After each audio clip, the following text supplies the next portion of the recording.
There's where I got that cedar tree from. It was growed up something terrible down there, all them vines.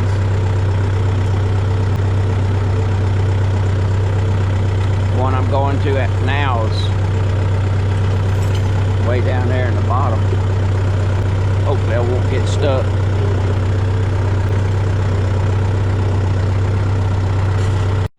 Alright, here's where I need to cut them at. I'm down here at this, up by the spring end of this pond. That's what I need to cut. And it is wet. It's going to be hard for me to get in there and cut them. I'll probably get my saw stuck. And it's going to be hard to get them out also. So I'm going to do the best I can.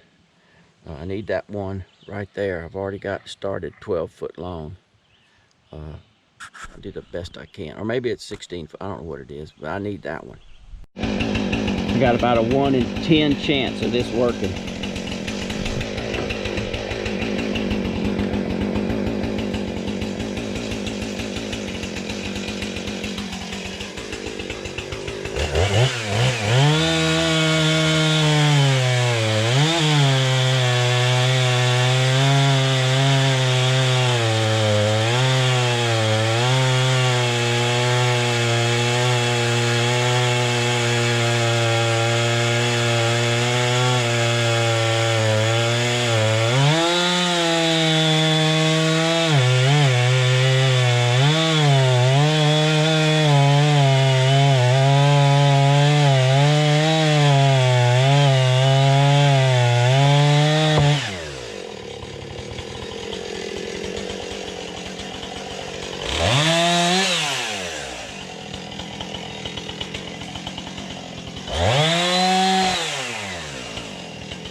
Sometimes it pays. Okay, I went ahead and measured it. It's almost 14 foot long. And really all I need is, I said I needed 12 foot, but really I need 13 foot long 2x4s. It's 22 inches on the small end. Do the math with the 1.4.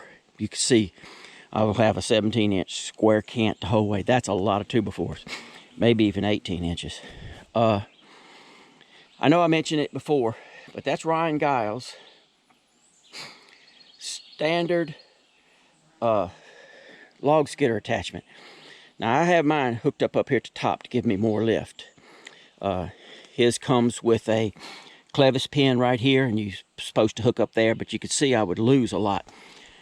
I call some pretty good logs, and I don't want the log dragging the ground. I only want just the last little bit dragging the ground. So the last little bit is all I've got to worry about, dirt and junk being in there. What I was talking about before, about I had a 1 in 10 chance. This tree fell back in the wintertime. Been sitting here probably, what, about 7 months now. There's nothing wrong with it. It's still 100% good. Or at least the part I just cut out is. Down there low, where it gets real boggy, might not be. But I'll still cut that. Still going to cut that up in the boards. That tree, if you remember, was going way up. So it's trying to push back this way. It's trying to drop this way. And for all I know, it might be trying to come up this way. You just never know. I'm sure if you watched that video with that 32-inch oak, you saw how it stood up, actually, once I cut that one part off. This might have done the same. So you never really know what's going to pinch your darn blade. So what I do is I cut through on this side almost all the way. Then I go to there.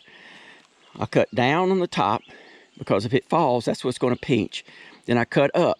Now, I didn't quite get far enough. You can see how it kind of snaggled it a little bit. That's okay, but it would have been better if I'd have went a little further up.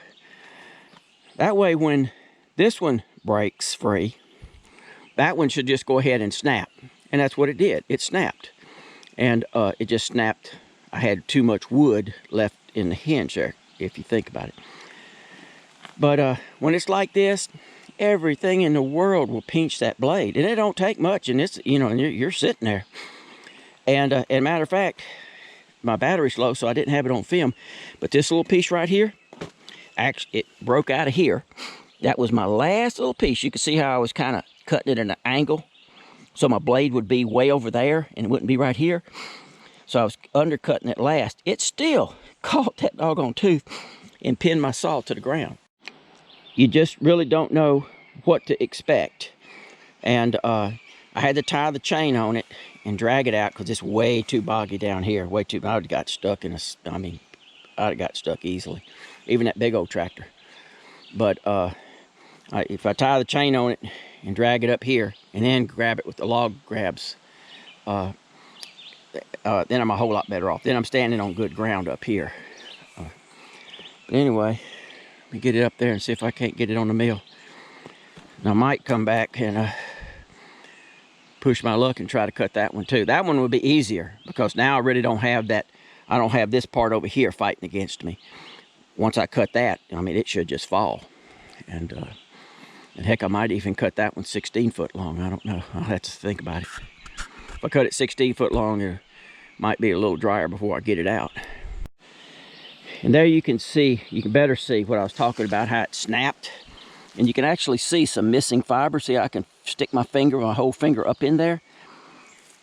If you cut this the exact length, I cut it a foot longer than I need. It's almost 14, and I really kind of need 13s.